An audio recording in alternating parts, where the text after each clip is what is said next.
በጌታ ሰላምታ ሰላም ላችኋለሁ። ሰላም ለእናንተ። ሰሞኑን ይህንን ቪዲዮ በማህበራዊ ሚዲያ በተለይም አድቬንቲስቶች እየተቀባበሉ ሲዘዋወር የነበረ ሲሆን ብዙዎቻችሁ ማብራሪያ እንድሰጥበት መልእክት ስትልኩልኝ በነበረው መሰረት እነሆ በማስረጃ እንመረምረዋለን። የጌታ የእግዚአብሔር መንፈስ ከሁላችን ጋር ይሁን፣ ያስተምረን። አሜን። መጀመሪያ በቪዲዮ ላይ አስተማሪ የተሳሳተባቸውን በ7 ነጥቦች በአጭሩ ልዘርዝራቸውና በቀጥታ ወደ ምርመራችን እንገባለን። አንደኛ፣ ታሪክን ማጣመም። አስተማሪው ሰንበትን ቆስጠንጢኖስ ቀይሮታል በማለት ታሪክን በማዛባትና የዳንኤል 7:25ን ትንቢት ካለአውዱ በመጥቀስ የግል ሀሳቡን ለመደገፍ ጥሯል። ሁለተኛ፣ የአድቬንቲስትን ኑፋቄ ማንጸባረቅ። በአቀራረቡ አታላይና አደገኛ የሆነውን ብዙ የወንጌል አማኞችን ካሰናከለው ከእውነተኛ የቅዱሳት መጽሐፍት መሰረት ተለይቶ የወጣውን ትምህርት አራምዷል። ሶስተኛ፣ ጥላ እንጂ በራሱ ሕልውና ለሌለው ላረጀው ላፈጀው ፍጻሜ ለተሰጠው ስርዓት ማጎንበስ። በብሉይ ኪዳን ጥላ ተብለው በክርስቶስ መምጣት የተሻሩትን ስርዓቶች በመጽሐፍ ቅዱስ ተደጋግሞ እንደተጻፈው በአዲስ ኪዳን የሉም፣ አያስተዳድሩም ተብሎ ተነግሮ እያለ ዛሬም ግን ጥላን እንደ ጣዖት በማቆም ህዝቡ ለአካሉ ወይም ለክርስቶስ ሳይሆን ለጥላው እንዲሰግድ ሞግቷል፣ አስተምሯል። አራተኛ፣ የክርስትናን መሰረት መሳት። የክርስትና መሰረቱ ራሱ ክርስቶስ ሆኖ በሐዋርያት ቅብብሎሽ ወደ እኛ የደረሰ መሆኑን ዘንግቶ ታሪኩን ከዚህ ዘመን ወደ ኋላ ለመቀየር ልዩ ትምህርት አስተዋውቋል። አምስተኛ፣ ከሐዋርያት ትምህርት ማፈንገጥ። ወንጌል ሙሉ በሙሉ ስለ እግዚአብሔር ልጅ መሆኑን ትቶ ሐዋርያት ካስተማሩት ውጪ በመስበክ በገላትያ ምዕራፍ 1 ቁጥር 6 መሰረት የተረገመ ወይም የተጣለ አናቴማ ትምህርት ውስጥ ማውደቁ። ስድስተኛ፣ የቀን ሰንበትን እውነታ መካድና ህዝብን ማወዛገብ። አስተማሪው የቀን ሰንበት ራሱ ጥላ እንደነበረና አካሉ ክርስቶስ ሲመጣ ፍጻሜ ማግኘቱን በመካድ በክርስትና ስም ባዕድ ኑፋቄን በማሰራጨት ህዝብን በማደናገሩ ቆም ብሎ ሊያስብበት ይገባል። ይህንን የምለው እውነትን ሳላመቻመች በቀጥታ መመስከር ስላለብኝ ስለተጣሰው የእግዚአብሔር ቃል በግልጽ ተናገርኩ እንጂ መጋቢ እሸቱ በጣም የማከብረው በጌታ ወንድሜ የሆነ ሰው ነው። ነገር ግን ማናችንም እንደ እግዚአብሔር ቃል ሳንናገር ብንቀርብ እንደ እግዚአብሔር ቃል ልንተናነጽ ያስፈልጋል። ሰባተኛ፣ የወንጌልን ማዕከል ከመለወጥ ባሻገር ክብሩን ማሳነስ ወይም ማደብዘዝ። ወንጌል ስለ ክርስቶስ የተሰበከ የምስራች መሆኑን ወደ ጎን በመተው ትኩረቱን ወደ ቀናት ስርዓት በማዞር የእውነተኛውን ወንጌል ክብርና ፍሬ ደብዝዞ እንዲታይ ሆኗል። አጠንክሬ ማሳሰቢያ የምሰጠው መጋቢ እሸቱ ያነሳው ትምህርት የአድቬንቲስት ትምህርት ነው። በጣም የማከብር ወንድም መጋቢ እሸቱ፣ የምጠቁምህ ነገር ይህ ትምህርት መጽሐፍ ቅዱሳዊ መሰረት የሌለው ግን በአቀራረቡ አደገኛ የሆነ ብዙ የወንጌል አማኞችን ያሰናከለ ያማለለ ትምህርት በመሆኑ ነገሩን መርምረ እውነተኛ መሰረት ላይ እንድትቆም ነው። እኔና ጌታ የረዳን ሰዎች አንዳንዶቻችን እንደውም እድሜ ዘመናችንን ባለማወቅ ተታለን የነበር ከዛው ነው የወጣ ነው። ትምህርቱ በጥንቃቄ በእግዚአብሔር መንፈስ ካልተመረመረ ገዢ ሀሳብ ይመስላልና መንቃት ያስፈልጋል። የቀን ሰንበትን ጨምሮ 10ቱ ትእዛዛት ከሲና በፊት እንዲጠበቁ ለሰው ዘር ተሰጥቶ ነበር። የአድቬንቲስት ስነ መለኮት የ10ቱ ትእዛዛት ሕግና ሰንበት ከዘለዓለም የመጡና የማይለወጡ ናቸው ቢልም የእግዚአብሔር ቃል ግን ሕጉ በታሪክ ውስጥ በአንድ የተወሰነ ዘመን ላይ እንደተጨመረና አዲስ ኪዳን ሲመጣም እንደሚሻር በማስረዳት ይህንን አስተምሮ ሙሉ በሙሉ ያፈርሰዋል።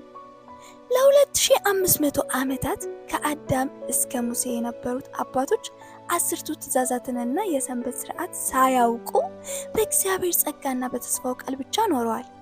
ሙሴም በዘዳግም 5 ላይ ይህ ኪዳን ከአባቶች ጋር እንዳልነበረ በግልጽ ጽፏል።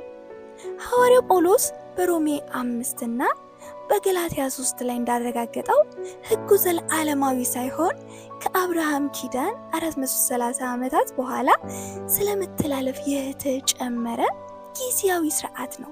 ስለሆነም ፍጻሜው ክርስቶስ ሆኖ ሳለ ዛሬም ወደ ኋላ ተመልሶ ለጥላ ስርዓት መንበርከክ ከወንጌል ጸጋ መውደቅና የገላትያን መርገም በራስ ላይ መጋበዝ ብቻ ነው። መጽሐፍ ቅዱስ ምን ይላል? በዘዳግም ምዕራፍ 5 ቁጥር 2 እስከ 3 ላይ እንደምትመለከቱት አምላካችን እግዚአብሔር በኮሬብ ከእኛ ጋር ቃል ኪዳን አደረገ። እግዚአብሔር ዛሬ በዚህ በህይወት ካለነው ከእኛ ከሁላችን ጋር እንጂ ከአባቶቻችን ጋር ይህችን ቃል ኪዳን አላደረገም ይላል። ኦኬ፣ ከማን ጋር ነው ያደረገው? ከእኛ ጋር እንጂ ከአባቶቻችን ጋር አይደለም ይላል። ሙሴ በኮሬብ የተደረገው የ10ቱ ትእዛዛት ኪዳን ከቀደሙት አባቶች ከአብርሃም ከይስሐቅ እና ከያዕቆብ ጋር እንዳልተደረገ በግልጽ በመናገር ህጉ ዘላለማዊ ሳይሆን በሲና ተራራ የጀመረ መሆኑን ያረጋግጣል። ሌላ ማስረጃም እንመልከት። ሮሜ ምዕራፍ 5 ቁጥር 12 እስከ 14 ምን ይላል? ስለዚህ ኃጢአት በአንድ ሰው በኩል ወደ ዓለም እንደገባ ሁሉ ሞትም በኃጢአት በኩል ገብቷል። በዚሁ መንገድ ሞት ወደ ሰዎች ሁሉ መጣ፣ ምክንያቱም ሁሉን ኃጢአትን ሰርተዋል። ህግ ከመሰጠቱ በፊት ኃጢአት በዓለም ላይ ነበር፣ ነገር ግን ህግ በሌለበት ኃጢአት አይቆጠርም። ይሁን እንጂ ከአዳም ጀምሮ እስከ ሙሴ ድረስ ባሉት እንደ አዳም ህግን በመጣስ ኃጢአት ባልሰሩት ላይ እንኳን ሞት ነገሰ። አዳም ይመጣ ዘንድ ላለው አምሳሉ ነበረ ይላል። አያችሁ፣ ከአዳም ጀምሮ እስከ ሙሴ ድረስ ባለው ዘመን በዓለም ላይ ኃጢአት ቢኖርም ገና በጽሑፍ የተገለጠ መለኮታዊ ህግ ስላልነበረ አባቶች የሰንበትን ህግ ያውቁ መሆኑ ይጠብቁ እንዳልነበረ ሐዋርያው ያሳያል። ገላትያ ምዕራፍ 3 ቁጥር 17 እስኪ እንሂድና አሁንም ሌላ ማስረጃ እንመልከት። የምለው እንዲህ ነው፣ ከ430 ዓመት በኋላ የተሰጠው ህግ አስቀድሞ በእግዚአብሔር የጸናውን ኪዳን አፍርሶ የተስፋውን ቃል አይሽርም። ርስትን መውረስ በህግ ቢሆን ኖሮ በተስፋ ቃል ባልተገኘ ነበርና እግዚአብሔር ግን በጸጋው በተስፋ ቃል አማካኝነት ለአብርሃም ሰጥቶታል። ታዲያ ህግ የተሰጠበት ምክንያት ምንድን ነው? ህግ የተጨመረው ከመተላለፍ የተነሳ ተስፋው ያመለከተው ዘር እስኪመጣ ድረስ ነበር። ህጉም የመጣው በመላእክት በኩል በአንድ መካከለኛ እጅ ነበር። ዋው! የሙሴ ህግ ከአብርሃም ኪዳን ከ430 ዓመታት በኋላ እንደተጨመረ በመግለጽ አስቀድሞ ዘለዓለማዊ ሆኖ ያልነበረና በታሪክ ሂደት ውስጥ የመጣ ጊዜያዊ ስርዓት መሆኑን ሐዋርያው ጳውሎስ ያብራራል። በሁለተኛ ቆሮንቶስ ምዕራፍ 13 ቁጥር 5 ላይ እስቲ በክርስትና እምነት ውስጥ መሆን አለመሆናችሁን ለማወቅ ራሳችሁን መርምሩ፣ በህይወታችሁ ደክማችሁ ካልሆነ በቀር ኢየሱስ ክርስቶስ ያለማቋረጥ በእናንተ አድሮ የሚኖርና የሚሰራ መሆኑ አይሰማችሁምን? ክርስቲያኖች ነን የምትሉትስ በእርግጥ ናችሁ? እኔ ግን ፈተናውን አልፌ የጌታ ወገን መሆኔ መረጋገጡን ታውቃላችሁ ብዬ እገምታለሁ ይላል። አማኞች በሰው ልማድና በተለይም በዚህ ዘመን ለምሳሌ በአድቬንቲስት ስነ መለኮት ላይ ከመደገፍ ይልቅ የእግዚአብሔርን ቃል መሰረት አድርገው በእውነተኛው እምነት ላይ መቆማቸውን ራሳቸውን እንዲመረምሩ ይመክራል። ይህ ምክር ለሁላችንም ነው። የእግዚአብሔር ቃል ህግ ተጨመረ ይላል እንጂ ዘለዓለማዊ ነው አይልም። በመሆኑም ክርስትና መሰረቱ ቀናት፣ ዓመታት፣ በዓላት እና መሰል ጥላዎች ሳይሆኑ ራሱ ክርስቶስ በመሆኑ ከጥላው ስርዓት ወጥተን አካል በሆነው በኢየሱስ ክርስቶስ እውነተኛ ረፍት ላይ እንድንቆም ጥሬን አቀርባለሁ። ጸጋና ህግን በተመለከተ በተከታታይ የሰራኋቸውን ቪዲዮዎች በዩቲዩብ ብሬኪንግ አድቬንቲዝም ብላችሁ በመግባት የጌታ ኢየሱስ ሐዋርያትን ጉባኤ በተመለከተ ጭምር የሰራኋቸውን ትምህርቶች በጥንቃቄ ስሟቸው፣ ተሰርፉበታላችሁ።